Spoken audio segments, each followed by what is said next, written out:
힘든 하루를 보낸 당신에게, 위로가 필요한 당신에게 보내는 따뜻한 이야기. 하루 쉼표. 보이지 않는 사랑. 가을이 끝자락을 향하던 10월의 어느 날, 부산에 사는 친구 집에서 하룻밤을 묵었습니다. 다음날 서울에 볼 일이 있어 아침 일찍 기차를 타야 했습니다. 부산에서 서울, 장거리 여행에 피곤함이 밀려와 자리에 앉자마자 잠을 청했습니다. 얼마나 흘렀을까요? 어찌나 피곤했는지 청도역까지 잠을 자며 왔는데도 피곤함이 풀리긴커녕 더 쌓이는 듯 했습니다. 그때 청도역에 잠시 정차해 있던 기차가 움직이며 비어있던 제 뒷자리에서 이야기 소리가 들려오기 시작했습니다. 와, 벌써 겨울인가 봐. 나뭇잎이 다 떨어졌네. 근데 낙엽 덮인 길이 정말 예쁘다. 알록달록 마치 비단을 깔아놓은 것 같아. 푹신하겠지? 밟아봤으면 좋겠다. 저거 봐. 은행나무 정말 크다. 몇십 년, 아니 몇백 년은 좋게 된 것 같은데? 은행잎 떨어지는 게 무슨 노란 비가 내리는 것 같아. 이 길은 포도나무가 참 많네. 포도밭 정말 크다. 저 포도들 따려면 고생 좀 하겠는걸. 저기 저 강물은 정말 파래. 꼭 파란 물감을 풀어놓은 것처럼. 강가 바위에서 낚시하는 아저씨 빨간 모자가 참 예쁘네. 어? 저기 엄청 작은 흰 자동차가 있어. 너무 작아서 내 힘으로도 밀겠어. 운전하는 사람은 20대 초반 같은데 뿔테 안경이 정말 잘 어울려. 에이, 벌써 지나쳤어. 겨우 잠들기 시작한 저는 짜증이 나기 시작했습니다. 뭔 말이 저렇게 많아. 그것도 자기 혼자 떠들고 있잖아. 뭔 설명을 저렇게 해? 눈이 없어? 잠자긴 틀렸다고 생각한 저는 화장실로 향했습니다. 볼일을 보고 자리로 돌아올 때 대체 어떤 사람들이 그렇게 떠드나 힐끔 쳐다봤습니다. 그런데 그 사람들을 쳐다본 순간 미안함과 놀라움으로 고개를 돌리고 말았습니다. 앞을 보지 못하는 40대 중반 아주머니와 남편으로 보이는 아저씨 한 분이 서로 손을 꼭 잡고 있었습니다.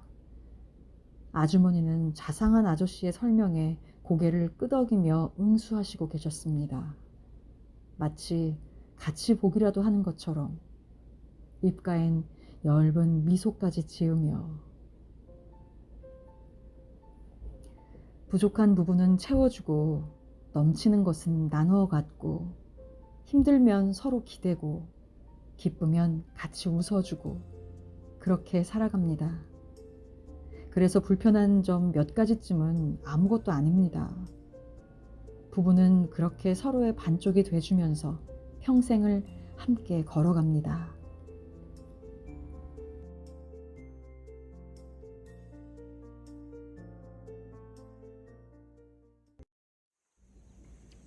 내가 좀 더 들어주자. 딸만 6명인 어느 행복한 가정이 있었습니다. 어느 날 엄마가 친구로부터 예쁜 인형 하나를 선물 받았습니다. 그런데 문제가 생겼습니다. 아이는 6명이고 인형은 하나라서 누구에게도 줄 수 없었기 때문입니다. 엄마는 고민 끝에 말했습니다. 오늘 제일 말 잘 듣는 사람에게 이 인형을 줄게. 그 말을 듣자 6딸이 한 목소리로 소리쳤습니다. 에이, 그럼 아빠 거잖아. 아이들 보기에도 아빠가 엄마 말을 제일 잘 듣는 사람으로 보인 것입니다. 아이들의 눈에 그렇게 비칠 정도면 행복한 가정이라고 해도 과언이 아닙니다.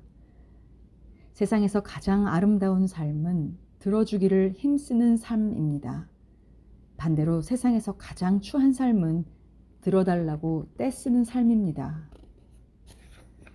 이처럼 상대방의 이야기를 듣고 존중해 준다면 행복은 자연스럽게 따라옵니다.